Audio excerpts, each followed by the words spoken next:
Welcome to Premier League Predictions Week 29, and like normal, I'm going to be predicting all 8 games of Game Week 29. That's because there's a big final between the greatest team and a sort of great team, Newcastle being the great team. But anyway, let's get in to the video. Starting off at Goodison Park, it's Everton versus West Ham United. Now, Everton carry on their brilliant run of form.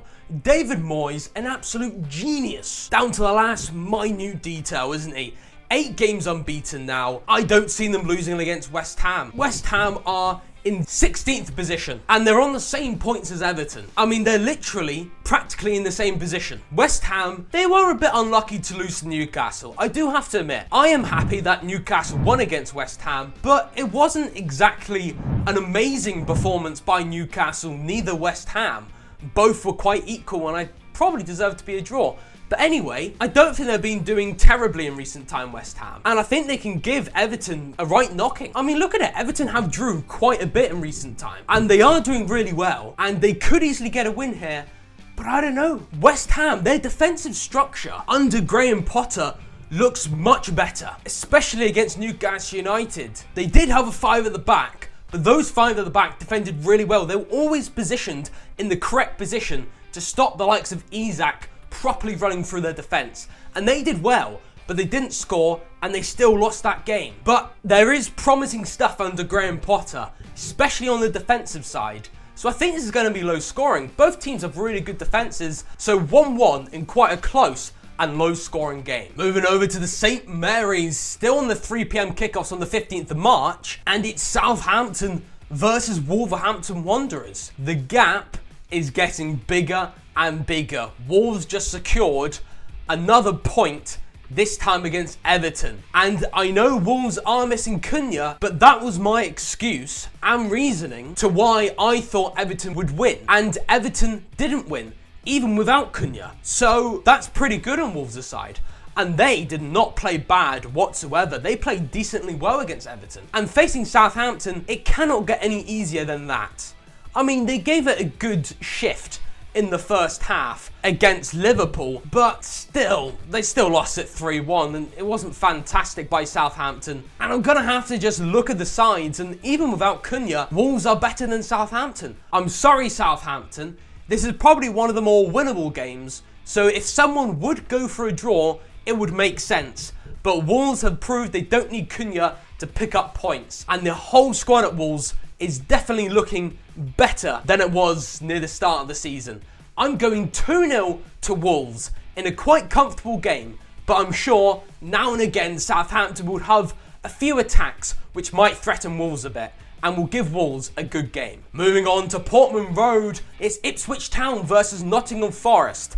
And each time I say for Nottingham Forest to lose, they go on and win or draw. It happens almost every time. So if you're a Nottingham Forest fan, you're probably wanting me to say Ipswich are going to win this, because normally that means Nottingham Forest win. But this time, I feel like I want to go Nottingham Forest. I mean, that 1-0 against Man City just sums up Nottingham Forest's style of play throughout the entire season, doesn't it? That's just classic Nottingham Forest, at least this season under Nuno. And facing Ipswich, it should be a decently easy game. But I have to admit, when Ipswich play anyone in recent time, they give that opposition a really good go. Like against Crystal Palace, they didn't do terrible against them. Like, I look at their recruitment team, it seems to be pretty decent. Like the players they brought in, especially that new keeper, Palmer, in goal, he's doing really well. They brought in great talent in like Enciso. They've brought in Phillips in from Aston Villa. They've got Liam Delap up top.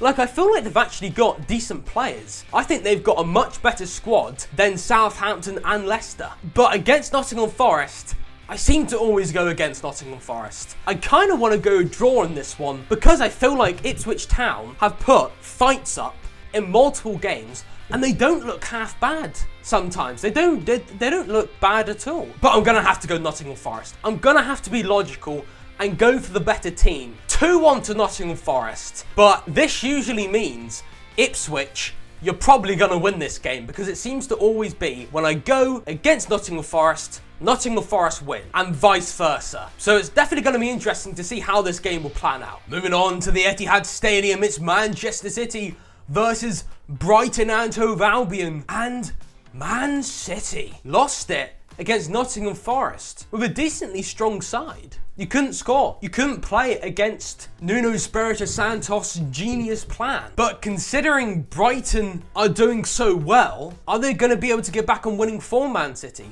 Because Brighton are only just behind them, and they're on brilliant form. They did really well to make a comeback against Fulham to make it 2-1 against Fulham. And they're just on fire. But when I'm thinking about it, I still feel like Man City have a solid side. And Nottingham Forest, the way they play, it's going to be hard to break down that defence. It just is. But Brighton, it's going to be a bit easier. And it's going to be a bit more of an open game than it was against Nottingham Forest. And I can't split the sides. They're very close in the table. I think they're very close in quality. And Brighton's on sensational form. So I think Man City will get a couple of goals, but so will Brighton. Desmond Tutu between Man City and Brighton. Brighton's on fire, and Man City still has a lot of firepower up top to do some damage to Brighton. To the Vitality Stadium, 5:30 p.m. kickoff on the 15th of March, on a Saturday of course. It's AFC Bournemouth versus Brentford. Two teams with reasonably small stadiums face off, and Bournemouth are on fire. Like, I know they drew 2-2 to Spuds, the sack of potatoes, but still, that offside goal that Bournemouth scored was brilliant. Tavernier with a brilliant 1-2, then triangle football to link up, fast going forward. I mean, if that went in, that goal, then that would have been one of my goal of this week. But it didn't. It was offside, and they still played well despite that goal being offside. It felt like they probably deserved a win at times in that game. But they did fumble, they did bottle the win, but still they looked brilliant. And against Brentford, at the Vitality Stadium, I feel like I want to go Bournemouth. I mean, Brentford lost to Aston Villa. They're lower in the table than Bournemouth. Overall, I think Bournemouth have a better side than Brentford, but I have to give credit to Brentford. Yohan Wissa and Brian Mbeumo. I mean, Wissa has a great first touch.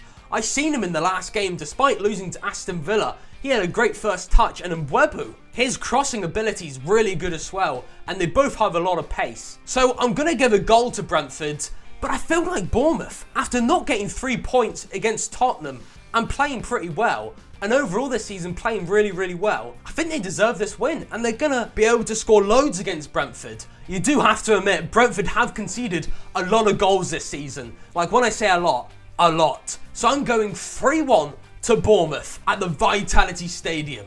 Bournemouth have shocked me this season and are fighting for Europe. Bit more of a trickier game to predict as we move on to the Sunday kickoffs at 1:30. It is at the Emirates Stadium. It's the Gunners versus Chelsea. Right. The Gunners have lost the title, you could say. They would literally have to win every single one of their games from this point onwards for the rest of the season. That's going to be very hard. They're going to have to pick up all 30 points to have a chance against Liverpool. And drawing 1-1, I repeat myself, 1-1 with Manchester United, of all teams, it's not convincing enough. There's a 15-point gap between the Gunners and Liverpool. I back the Gunners up to win the league title, and they're currently failing me from that table prediction. Am I going to back them up to get a win? Well, I look at it, and Chelsea doesn't look too convincing either. Leicester City put up a good fight against Chelsea, and Chelsea only just about won that. Cole Palmer missed the penalty.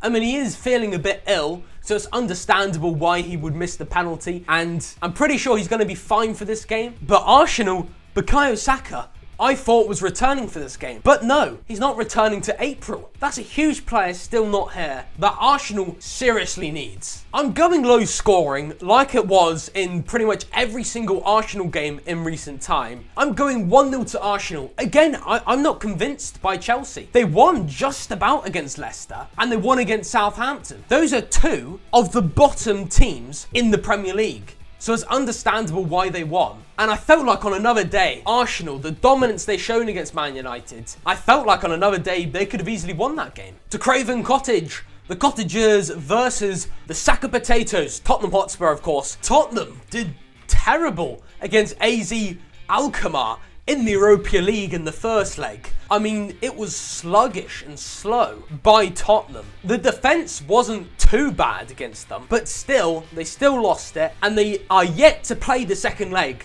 I think they're playing that tomorrow at 8 p.m. This is currently recorded on the Wednesday. So they haven't played the second leg, and they're going to be tired playing on Thursday. They did not look convincing against AZ Alkmaar. They lost to Man City, which haven't looked themselves this season, and they just about got a point against Bournemouth, when at the start of that game against Bournemouth, they were sloppy, giving it away at the 20th second to almost give Bournemouth a goal after 20 seconds. I mean, it's sloppy play, giving away the ball in dangerous areas. It's not good Tottenham, but still, at times on the attack, you didn't do too bad. And Sarr, that was a decent goal. That was a huge goal. And Tottenham still got a point. And Fulham, they're mid-table. It's going to be a close game. Any game against Fulham is going to be a close game. And I'm just thinking, if Tottenham got a point against Bournemouth, then they definitely have the capability of getting a point against Fulham. I mean, Fulham, just want to quickly say,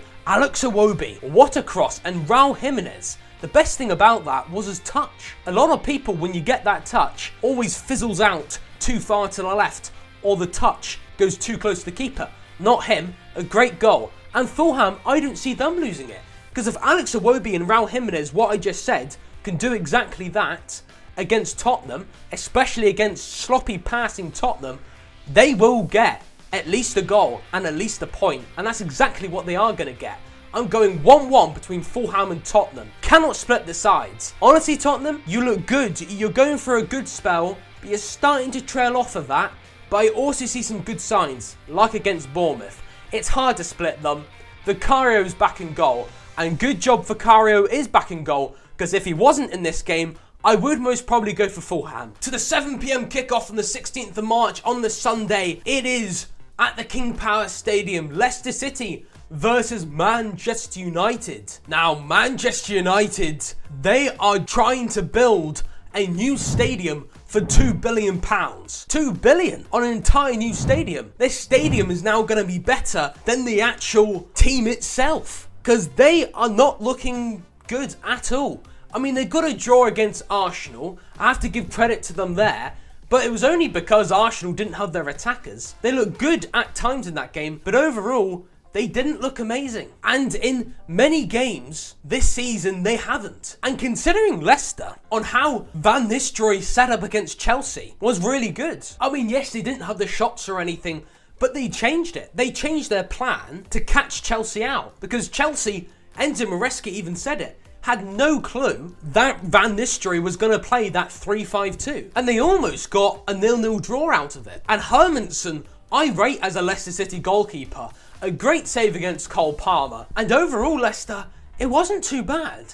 But you're going to have to score, because you didn't score against Chelsea. And against Man United, I definitely think you can. They will get a goal. It will be a close game. Van Nistelrooy did very well against Chelsea. But Man United still got a point against Arsenal. And when Man United face the lower sides, they have done really well. Like, for example, against Leicester in the Cup and in the League, they practically battered them. But this time, it's not going to be a battering because of how Van Nistelrooy set up against Chelsea with that 3-5-2. It kind of worked for them. So it's going to be a bit low scoring. I'm going for a common scoreline, but Man United do well against the lower sides. And Bruno Fernandes, if you can score free kicks like that, you're going to be able to score free kick against Leicester. I'm going 2-1, a common scoreline towards Manchester United at the King Power Stadium. But moving on to goal of the week, number 28, it is going to be Declan Rice's goal. Timber, beautiful with the ball at his feet. Beautiful ball control, got past one.